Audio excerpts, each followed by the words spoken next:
En este primer día de aislamiento preventivo obligatorio, a pesar de los anuncios y controles, se presentaron varios inconvenientes en estaciones de Transmilenio por la cantidad de personas que salieron.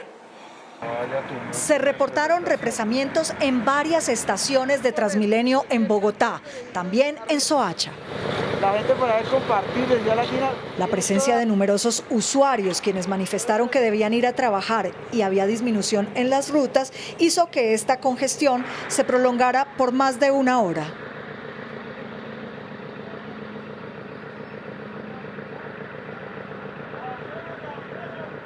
Bien, a esta hora establecemos contacto en directo con el doctor Mauricio Bustamante, ex viceministro de Salud de Colombia y exsecretario de Salud de Bogotá, exsecretario de Salud del Organismo Andino de Salud en Lima, director del proyecto de creación de la nueva Facultad de Medicina de la UCIL en Lima y alto consejero de la Comisión para la Salud Universal de la OPS y la OMS.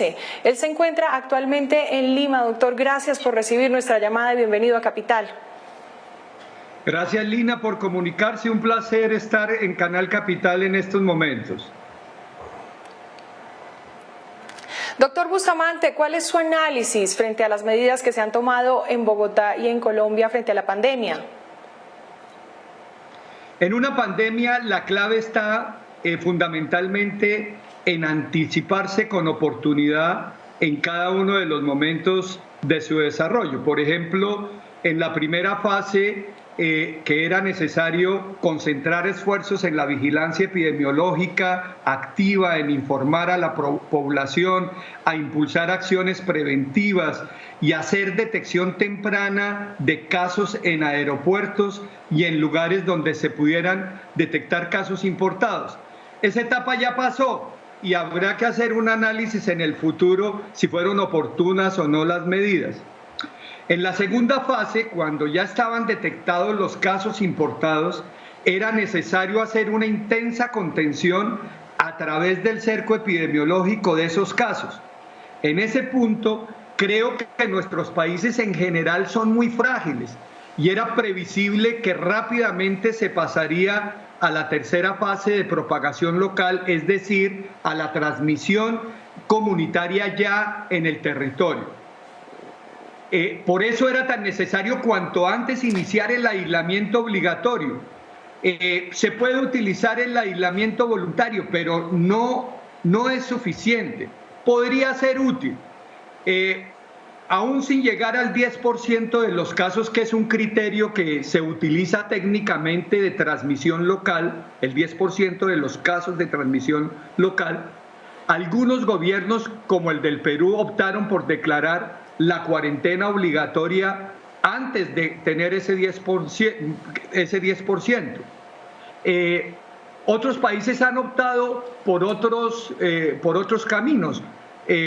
Por ejemplo, Estados Unidos, México, Brasil han retrasado, salvo algunos estados de los Estados Unidos, han retrasado la implementación del aislamiento obligatorio.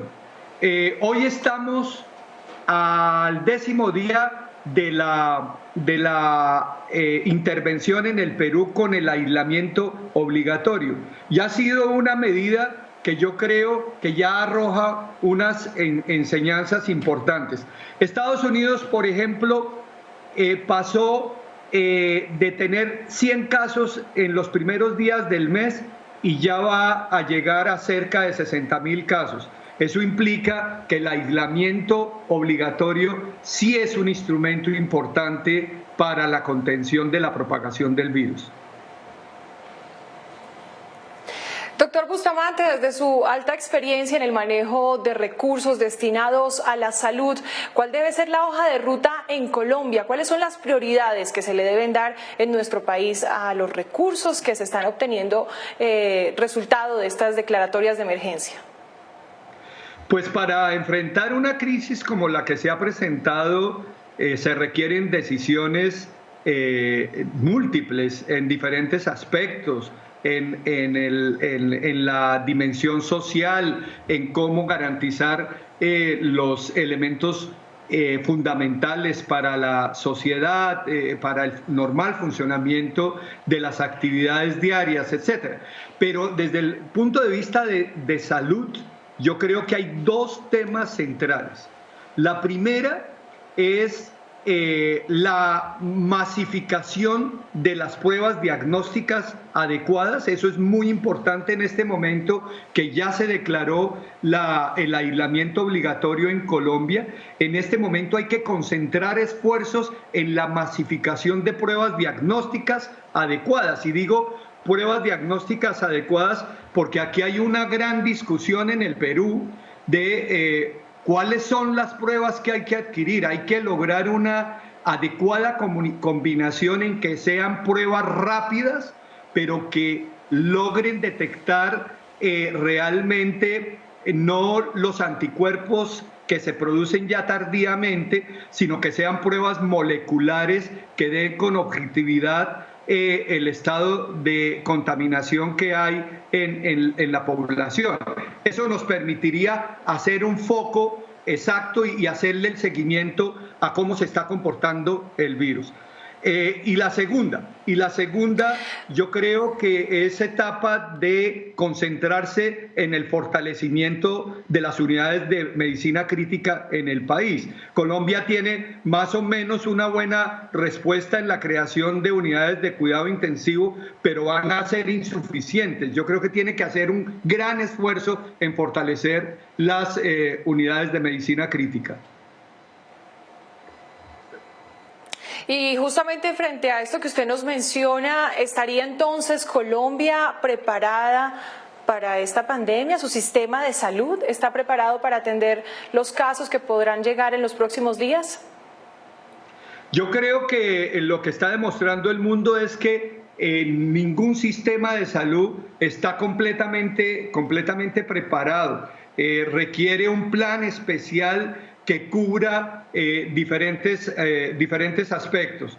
Creo que hay que priorizar en este momento algunas acciones como las que he mencionado. Yo focalizaría mis esfuerzos en aislamiento obligatorio, definición de unas pruebas de diagnóstico de manera masificada, con un buen protocolo de pruebas y fortalecimiento de las unidades de cuidado crítico y de medicina crítica. Yo creo que esas son, desde el punto de vista de salud, obviamente continuando con el lavado de manos, todas las acciones de higiene, todas las medidas que se tienen que tomar desde el punto de vista del aislamiento obligatorio, como garantizar el funcionamiento del abastecimiento de productos, el tema del acceso a los servicios de salud, las farmacias, los bancos, etcétera. Y yo creo que hay un mínimo que tiene que seguir funcionando y para lo cual seguramente el gobierno está tomando allá en Colombia las decisiones que se necesiten y que sean pertinentes.